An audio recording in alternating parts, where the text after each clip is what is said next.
December 7th, 1941, the day that would live in infamy, erupted across Pearl Harbor with volcanic fury, and within months, American submarine commanders discovered something almost as terrifying as the Japanese attack itself. Their primary weapons were worthless. Lieutenant Commander Lawrence Daspit squeezed through the cramped passageway of the USS Tenosa, his knuckles white against the cold steel bulkhead, replaying the nightmare that had just unfolded in the waters off Truk Lagoon. He had achieved the impossible, a perfect firing position on a 19,000-ton Japanese tanker, the Tonin Maru No. 3, sitting like a wounded whale after his first torpedo strike. What followed defied every principle of naval warfare he had learned at Annapolis. Daspit fired 15 more torpedoes at the stationary target. 15. Each one meticulously aimed through the periscope's crosshairs, each calculation checked and double-checked by his executive officer. The crew held their collective breath with every launch, waiting for the satisfying crump of an explosion that would send the enemy vessel to the bottom. Instead, they heard the sickening sound of metal striking metal, dull thuds that echoed through the submarine's hull like death knells for American credibility. The tanker limped away, barely damaged, while the Tenosa's frustrated crew could only watch their torpedoes fail with mathematical precision. This wasn't an isolated incident. Throughout 1942 and into 1943, American submarines prowled the Pacific with weapons that betrayed them at the worst possible moments. Commander Dudley Morton of the USS Wahoo reported torpedo after torpedo running beneath their targets or exploding prematurely. The Mark 14 torpedo, America's primary submarine weapon, had been developed over 15 years at a cost of millions of Depression-era dollars. The Bureau of Ordnance, the Navy's weapons development arm, insisted the torpedoes were perfect. Any failures were blamed on incompetent submarine commanders or faulty attack procedures. The submariners knew better. Men like Commander Charles Lockwood, who commanded Submarine Force Pacific, listened to report after report of inexplicable failures. According to records maintained by the Naval History and Heritage Command, submarine commanders documented failure rates approaching 70% under certain conditions. These weren't green rookies making excuses. These were the Navy's best officers risking their lives in the Pacific's most dangerous waters, only to watch their weapons fail when it mattered most. The Bureau of Ordnance, led by Rear Admiral William Blandy, dismissed these complaints with bureaucratic arrogance. The torpedoes had passed every test, they insisted. The problem must be the men firing them. This institutional denial created a crisis that extended far beyond mechanical failure. It represented a fundamental breakdown in military accountability. Submarines returned from patrol after patrol with full torpedo rooms, having expended their weapons without commensurate results. Japanese convoys sailed unmolested while American submariners died attempting close-range attacks to compensate for their unreliable torpedoes. By July 1943, when Daspit brought the Tenosa back to Pearl Harbor, the situation had reached a critical breaking point. He had done something unprecedented. He kept his last torpedo, unfired, as physical evidence. This single decision would help crack open an institutional conspiracy of incompetence that threatened America's entire Pacific submarine campaign. The torpedo contained secrets that the Bureau of Ordnance desperately wanted to remain hidden, and one mad admiral was about to stake his career on exposing them. Rear Admiral Charles Andrews Lockwood stood on the submarine base dock at Pearl Harbor, his jaw set in characteristic determination as the USS Tenosa surfaced on July 24, 1943. At 53 years old, Lockwood commanded the Pacific submarine fleet with a combination of technical expertise and genuine care for his men that was rare among flag officers. When Lieutenant Commander Daspit climbed out of the conning tower, Lockwood was waiting personally, an unusual gesture that spoke volumes about the crisis consuming the submarine force. Daspit's report landed on Lockwood's desk like a hand grenade. The commander had meticulously documented every torpedo failure, complete with attack angles, target speeds, and range estimates. More importantly, he had preserved that final torpedo as evidence, refusing to fire it despite the tactical advantage it might have provided. Lockwood read through the report 3 times, his anger building with each page. This wasn't just incompetence. This was systematic institutional failure protected by bureaucratic ego. Lockwood had been fighting the Bureau of Ordnance for months. Born in 1892 in rural Missouri, He had graduated from the Naval Academy in 1912 and spent 3 decades working his way through the submarine service. Unlike the desk admirals in Washington, Lockwood had commanded submarines in World War I and understood the peculiar demands of undersea warfare. He knew his commanders weren't making excuses. They were dying because their weapons didn't work. The Mark 14 torpedo was supposed to be America's secret weapon. Weighing over 3,000 pounds and stretching 20 feet long, it carried a 650-pound Torpex warhead capable of breaking a ship's keel. The torpedo ran on steam, generated by burning alcohol with compressed air, theoretically giving it a range of 4,500 yards at 46 knots. The Bureau of Ordnance considered it the finest torpedo ever designed. There was just one problem. They had never properly tested it. As documented by naval historian Clay Blair Jr. in his comprehensive work, Silent Victory, the U.S. Submarine War Against Japan, the Bureau of Ordnance had conducted torpedo testing with criminal negligence. Live-fire exercises were considered too expensive during the Depression. Instead, the Bureau relied on mathematical models and carefully controlled tests that bore little resemblance to combat conditions. When submarine commanders reported problems, the Bureau blamed operator error rather than design flaws. Lockwood knew the truth would be buried unless he could prove the torpedoes were defective. The Bureau of Ordnance wielded tremendous power in Washington, backed by years of successful peacetime testing. Challenging them meant risking his career, his reputation, and potentially his command. Lockwood's subordinates watched nervously as their commander paced his office, weighing the decision that would define his legacy. On July 26, 1943, Lockwood made his choice. He would conduct his own tests, using actual combat conditions and real targets. If the Bureau of Ordnance wanted to destroy his career, they would have to do it while he was proving American weapons were killing American sailors. He called his staff together and outlined a plan that his superiors would surely consider insubordination. His operations officer, Commander Richard Voge, looked at him with concern. Testing torpedoes was the Bureau's responsibility, and they had already declared the weapons operational. Lockwood's response was simple. Then they won't mind if we verify their conclusions. The investigation that followed would reveal not one, but 3 separate critical defects in America's primary submarine weapon, failures so fundamental that they beggared belief. Lockwood was about to discover that the torpedo problem ran far deeper than anyone imagined, and fixing it would require bucking the entire naval establishment. August 3, 1943 marked the beginning of Lockwood's unauthorized investigation. In the calm waters of Kahului Island, Hawaii, a desolate target range used for naval gunnery practice, his team prepared for tests that would humiliate the Bureau of Ordnance. Lieutenant Commander John Fraser, a torpedo expert from Lockwood's staff, supervised the installation of measuring equipment that the Bureau had never bothered to use during their comprehensive testing program.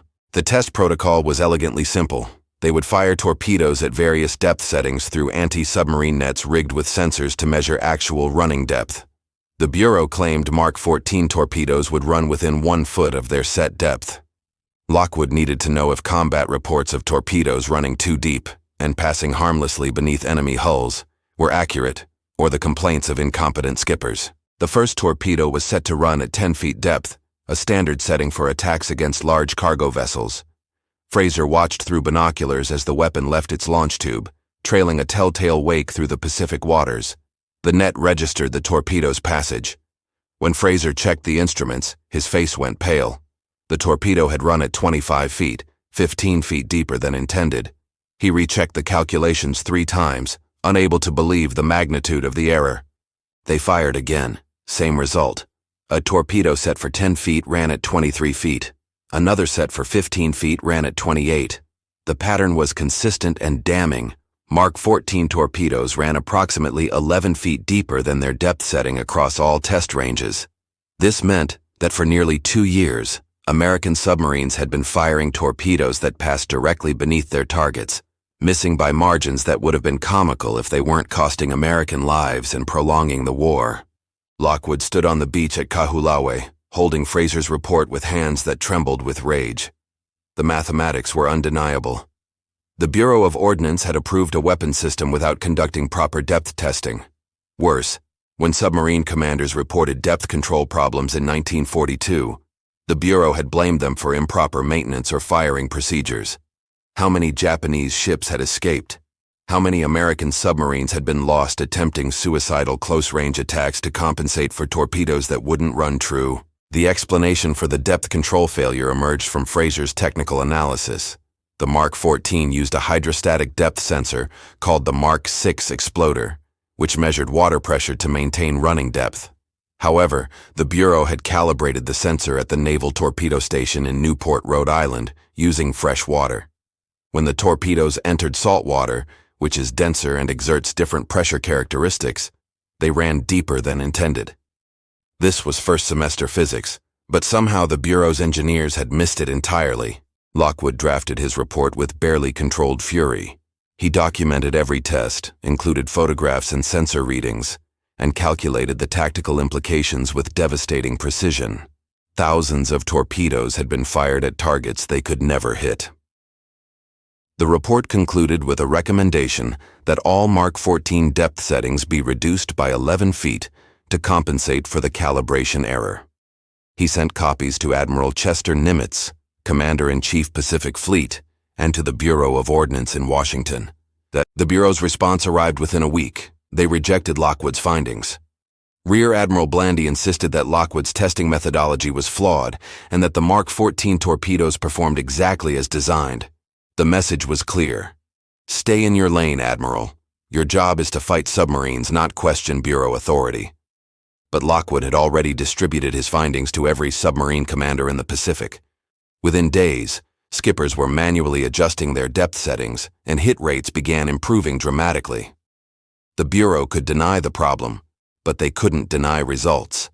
American torpedoes started sinking Japanese ships, and Lockwood's reputation among his submarine commanders transformed from respected leader to hero, who fought for his men against bureaucratic incompetence. October 14, 1943 brought new frustrations despite the depth control fix. Submarine commanders reported another maddening phenomenon: torpedoes that hit their targets but failed to explode. Commander Lawson Ramage of the USS Trout described watching 3 torpedoes strike a Japanese transport amidships, hearing the metallic clang of impact, but seeing no explosion. The ship sailed away while Ramage's crew stared in disbelief. This wasn't a depth problem. These were direct hits that simply didn't detonate.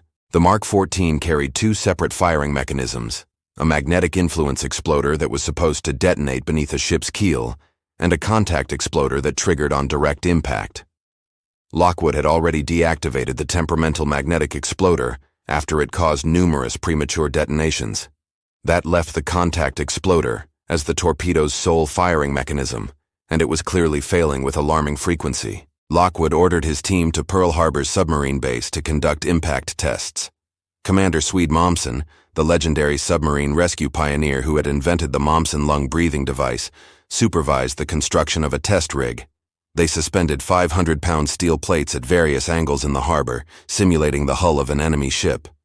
Then they fired torpedoes at these targets to observe what happened to the contact exploder on impact. The first test torpedo struck the plate at a 90-degree angle, a perfect perpendicular hit. The exploder fired correctly, and the warhead detonated. The observers cheered, thinking perhaps the contact failures were isolated incidents. But Mommsen insisted on testing oblique angles, the kind of glancing blows submarines would score against moving targets in actual combat. The next torpedo struck at 45 degrees. Nothing. The torpedo bounced off the plate and sank to the harbor bottom, unexploded.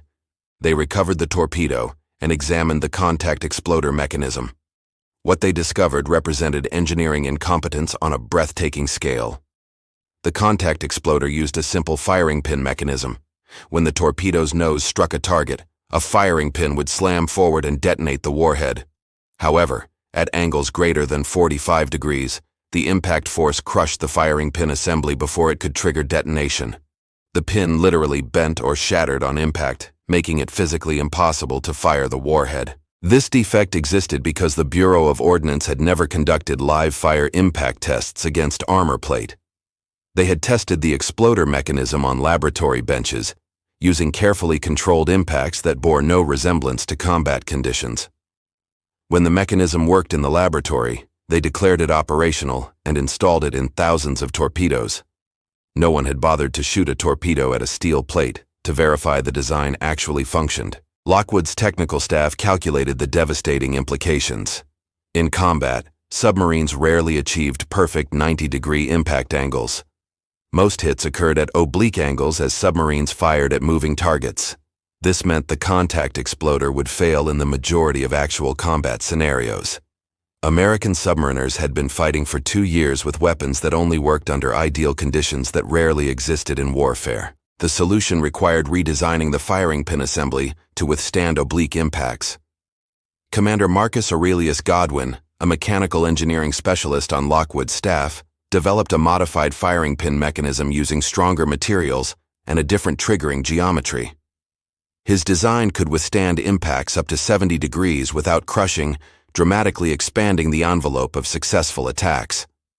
Lockwood's shop at Pearl Harbor began manufacturing the modified exploders immediately, bypassing the Bureau of Ordnance entirely. This time, Lockwood didn't wait for Bureau approval. He sent his findings directly to Admiral Nimitz with a blunt assessment. The Mark 14 torpedo had 2 critical defects, both of which the Bureau of Ordnance had missed through negligent testing. He requested authority to install modified exploders on all Pacific Fleet torpedoes without waiting for Washington's approval. Nimitz, who was growing increasingly frustrated with Bureau intransigence, granted permission immediately. By December 1943, Lockwood's modified exploders were installed throughout the Pacific submarine force, and hit rates climbed again. American submarines finally had weapons that exploded when they hit targets, a basic expectation that should have been met from the beginning. January 11, 1944, brought a tersely worded message from Washington that made Lockwood's staff officers nervous. Rear Admiral Blandy requested Lockwood's presence in Washington for consultations regarding torpedo modification procedures. The summons carried an unmistakable tone of bureaucratic menace. Lockwood had embarrassed the Bureau of Ordnance twice, exposing defects they had either missed or covered up. Now they wanted him on their turf, away from his submarines and supportive commanders where they could neutralize his troublemaking. Lockwood's colleagues urged caution. Commander Vogt warned that the Bureau had powerful allies in Congress and the Navy Department. They could sideline Lockwood with a transfer to some administrative backwater, ending his effectiveness and sending a message to other potential whistleblowers. Captain Charles Wilkes, who had served in Washington, described the Byzantine politics of the Navy bureaucracy.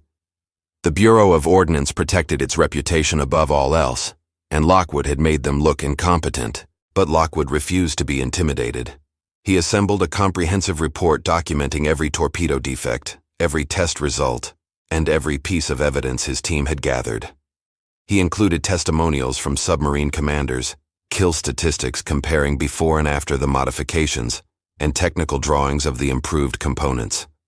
The report ran to 300 pages and represented an irrefutable condemnation of Bureau testing procedures. Lockwood arrived in Washington on January 20, 1944, carrying his report like a weapon. The Bureau of Ordnance occupied offices in the Navy Department building on Constitution Avenue, where peacetime procedures and rigid hierarchies still governed wartime urgency. Admiral Blandy received Lockwood with icy formality, flanking himself with Bureau engineers and legal advisors. The message was clear. This was an inquisition, not a consultation. Blandy opened the meeting by questioning Lockwood's authority to conduct torpedo testing. That responsibility belonged exclusively to the Bureau of Ordnance, he insisted. Lockwood's unauthorized tests and unauthorized modifications violated proper channels and undermined the Bureau's credibility.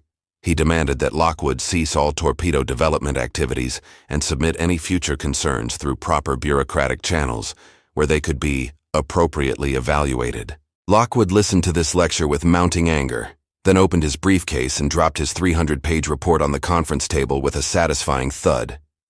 He described the depth control failure, explaining in precise technical detail how the Bureau had calibrated sensors in fresh water for use in salt water. He documented the contact exploder failures, showing photographs of crushed firing pins recovered from unexploded torpedoes. He presented statistics proving that American submarine effectiveness had nearly doubled since implementing his modifications. The Bureau engineers squirmed uncomfortably. They attempted to challenge Lockwood's testing methodology, but he had anticipated every objection. His tests used actual combat conditions, real targets, and proper instrumentation. The Bureau's tests had used none of these things. Blandy tried to steer the conversation toward procedural violations, but Lockwood refused to be diverted. The defects existed, the modifications worked. Everything else was bureaucratic face-saving.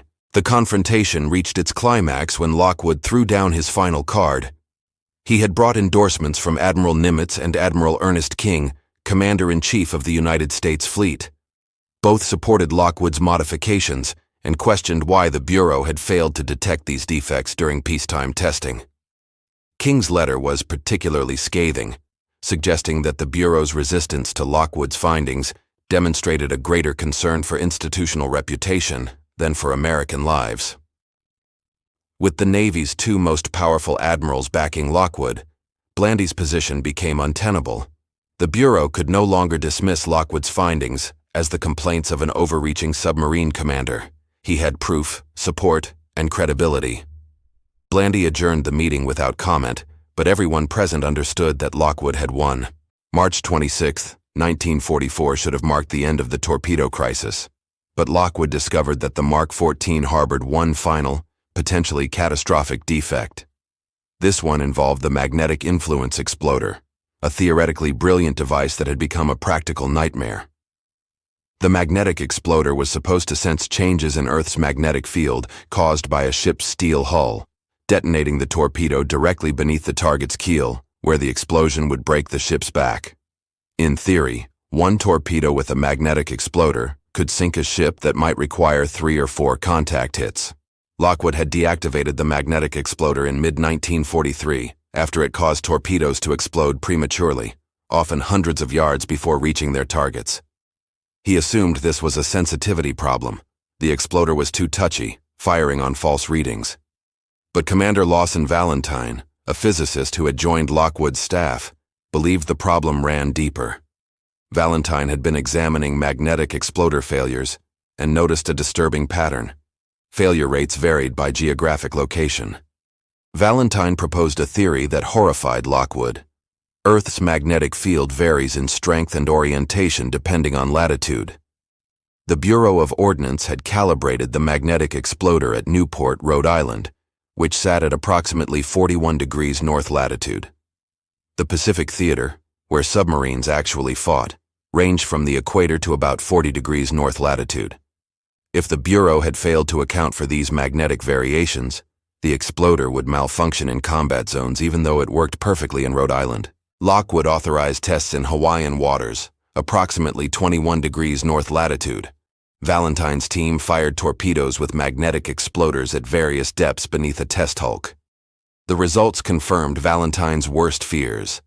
At Hawaiian latitudes, the magnetic exploder fired prematurely about 60% of the time and failed to fire at all another 30%. Only one torpedo in 10 functioned correctly. The Bureau had calibrated a magnetic sensor without accounting for the fact that Earth's magnetic field changes, making the exploder worthless throughout most of the Pacific. The magnetic exploder problem actually split into 2 separate defects. First, Earth's magnetic field weakens near the equator, reducing the signal strength the exploder needed to function. Second, the field's orientation shifts, changing from a steep angle at high latitudes to a shallow angle near the equator. The Bureau's engineers had designed an exploder that only worked reliably in the North Atlantic, then deployed it to submarines fighting in the Pacific. This wasn't just incompetence. It suggested the Bureau had never considered how their weapons would perform in the actual theater of operations. Valentine documented additional problems with the exploder's design. The magnetic sensor was so sensitive that it could be triggered by magnetic anomalies in volcanic rock, underwater cables, or even the submarine's own magnetic field if the torpedo was fired incorrectly. Submarine commanders reported torpedoes that ran in circles, detonating near the firing submarine because the exploder detected the submarine's magnetic signature. Several submarines had been damaged by their own torpedoes, and at least one, the USS Tang, would eventually be sunk by a circular run. Lockwood faced an agonizing decision. He could try to recalibrate the magnetic exploder for Pacific latitudes, but that would require extensive testing and might still leave submarines vulnerable to premature detonations. Or he could permanently deactivate the magnetic exploder, forcing submarines to rely solely on contact hits. The latter option was safer, but eliminated the magnetic exploder's theoretical advantage of underkeel detonations. The decision became easier when Lockwood examined the statistics. American submarines with deactivated magnetic exploders were sinking more ships than submarines using the supposedly superior magnetic detonation. The magnetic exploder's unreliability made it worse than useless. It wasted torpedoes and endangered submarines. On April 2, 1944, Lockwood issued a fleet-wide order. All magnetic exploders would be permanently deactivated. American submarines would fight the rest of the war using contact detonation only, and they would be far more effective for it. The Bureau's advanced technology had proven inferior to simple, reliable contact exploders. September 8, 1944 marked a turning point that vindicated everything Lockwood had fought for. Commander Samuel Dealey brought the USS Harder back to Pearl Harbor after a patrol that would become legendary in submarine warfare. Dealey had sunk 5 Japanese destroyers in 4 days, a feat unprecedented in naval history. His success stemmed directly from Lockwood's torpedo modifications. Every weapon had run at its intended depth, and every hit had exploded. Dealey's patrol demonstrated what American submarines could achieve with weapons that actually worked. The statistics told a dramatic story. In 1942, American submarines fired nearly 900 torpedoes for every confirmed ship sunk. By late 1944, after Lockwood's modifications, submarines averaged fewer than 4 torpedoes per sinking. This improvement represented more than better weapons. It meant American submarines could remain on patrol longer, strike more targets, and achieve strategic effects that had been impossible with defective torpedoes. The submarine force was finally fulfilling its potential. Japanese merchant marine losses accelerated dramatically after mid-1944. According to records compiled by the Joint Army-Navy Assessment Committee after the war, American submarines sank approximately 1,300 Japanese merchant vessels totaling 5 million tons. This campaign strangled Japan's war economy, cutting off oil from the Dutch East Indies, raw materials from Southeast Asia, and food from agricultural regions. Japan's industrial production collapsed, and civilian malnutrition became widespread. The submarine blockade contributed as much to Japan's defeat as the more visible campaigns in the Philippines and Marianas. Lockwood's subordinates understood the larger implications of his fight with the Bureau of Ordnance. Commander Edward Beach, who served under Lockwood and later wrote, "Run Silent, Run Deep," described Lockwood's investigation as an act of moral courage. Beach noted that challenging the Bureau meant risking everything, career, reputation, and effectiveness, for the lives of men Lockwood commanded. Many admirals would have accepted the Bureau's assurances and blamed failures on their subordinates. Lockwood chose to trust his submarine commanders and challenge institutional authority. The Bureau of Ordnance never formally acknowledged the defects Lockwood uncovered. Admiral Blandy's official reports described the torpedo improvements as refinements rather than corrections of critical failures. The Bureau maintained that their original testing was adequate and that Lockwood's modifications merely adapted the torpedoes to Pacific conditions. This face-saving narrative fooled no one in the submarine force, but it allowed the Bureau to avoid taking responsibility for 2 years of defective weapons. However, the Navy's senior leadership understood what had happened. Admiral King ordered a comprehensive review of all Bureau of Ordnance testing procedures. The review, conducted by officers outside the Bureau's chain of command, found systematic problems with weapons testing across multiple programs. The Bureau had prioritized cost savings and peacetime procedures over realistic combat testing. King's reforms mandated that all weapons undergo combat condition testing before deployment, and he created independent oversight boards to verify Bureau findings. Lockwood received the Navy Cross for his leadership of the Pacific Submarine Force, though the citation made no mention of his torpedo investigation. That omission spoke volumes about the Navy's discomfort with the entire episode. Lockwood had been proven correct, but he had also exposed embarrassing failures in the Navy's procurement system. The institution preferred to celebrate his successes while quietly burying the controversy that made those successes possible. By December 1944, American submarines dominated the Pacific. Japanese convoys required massive destroyer escorts to have any hope of survival, and even then, losses continued. The submarine force had transformed from a frustrated, underperforming arm into the most cost-effective weapon system in the American arsenal. This transformation required courage, persistence, and a willingness to challenge authority, qualities that Lockwood demonstrated when the Navy needed them most. May 8, 1945 brought victory in Europe, but the Pacific War continued with brutal intensity. Lockwood's submarines maintained their stranglehold on Japanese shipping, sinking vessels faster than Japan could replace them. The torpedo crisis had become a footnote in a campaign of devastating effectiveness. Young submarine officers arriving in the Pacific in 1945 never knew that their weapons had once been unreliable. Lockwood's modifications were simply standard procedure by then. The Mark 14 torpedo remained in service until 1969, long after Lockwood's retirement. The final production version incorporated all of Lockwood's modifications, corrected depth control calibration, strengthened contact exploder firing pins, and deactivated magnetic influence exploder. These refinements transformed a defective weapon into one of the most successful torpedo designs in naval history.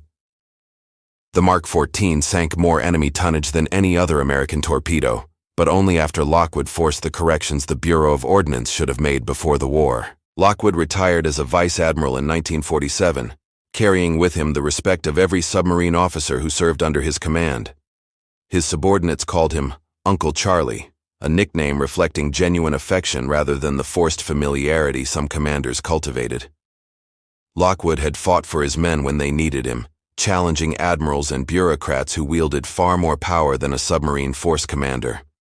That loyalty created bonds that lasted decades beyond the war. The historical assessment of Lockwood's torpedo investigation has grown more favorable with time. Contemporary accounts sometimes portrayed him as difficult or insubordinate, an admiral who didn't respect proper channels. But historians examining the evidence decades later recognize that Lockwood faced an impossible situation. The Bureau of Ordnance had failed catastrophically, then refused to acknowledge their failures. Lockwood could either accept defective weapons and watch his men die, or challenge the Bureau and risk his career. He chose honor over caution, results over procedure. The torpedo crisis revealed deeper problems with American weapons procurement. The Bureau of Ordnance represented a peacetime institution struggling to adapt to wartime urgency.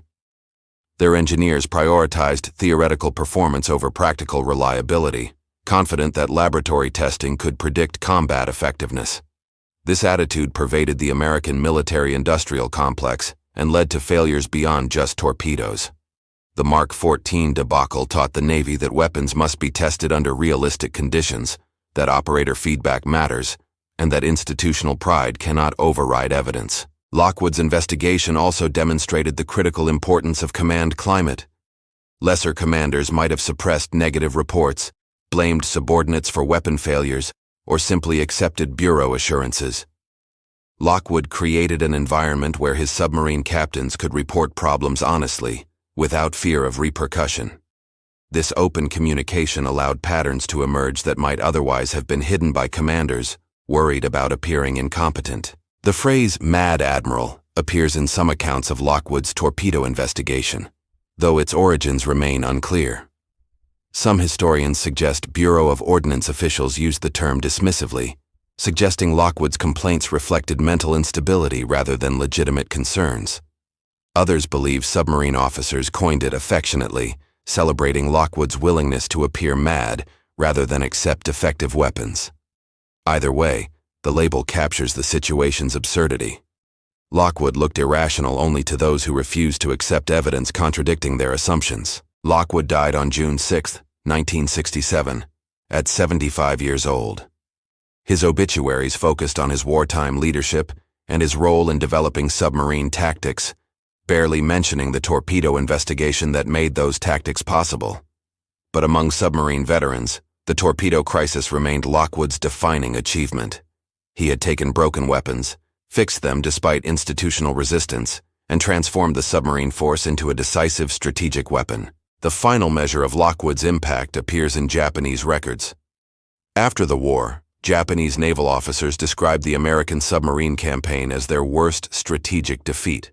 They had anticipated submarine attacks, but the sheer effectiveness of American submarines after mid-1944 exceeded anything they had prepared for. Japanese officers calculated that if American torpedoes had worked correctly from December 1941, Japan's merchant marine would have collapsed by mid-1943, possibly ending the war 2 years earlier. Those 2 years of defective torpedoes cost thousands of American lives and prolonged Japanese suffering. Lockwood couldn't recover that lost time, but he ensured that once American torpedoes worked, they worked devastatingly well. Today, the torpedo crisis serves as a case study in military reform and institutional accountability. The story appears in leadership courses at the Naval War College, illustrating the courage required to challenge authority when lives are at stake. Lockwood's investigation demonstrated that rank and position mean nothing without results, that institutional prestige cannot override evidence, and that the best leaders trust their subordinates over bureaucrats. These lessons remain relevant wherever complex organizations struggle to balance hierarchy with effectiveness, whether in military operations, corporate management, or government administration. Charles Lockwood's impossible investigation fixed more than America's torpedoes. It fixed a system that had forgotten that weapons exist to protect warriors, not to validate engineers' assumptions.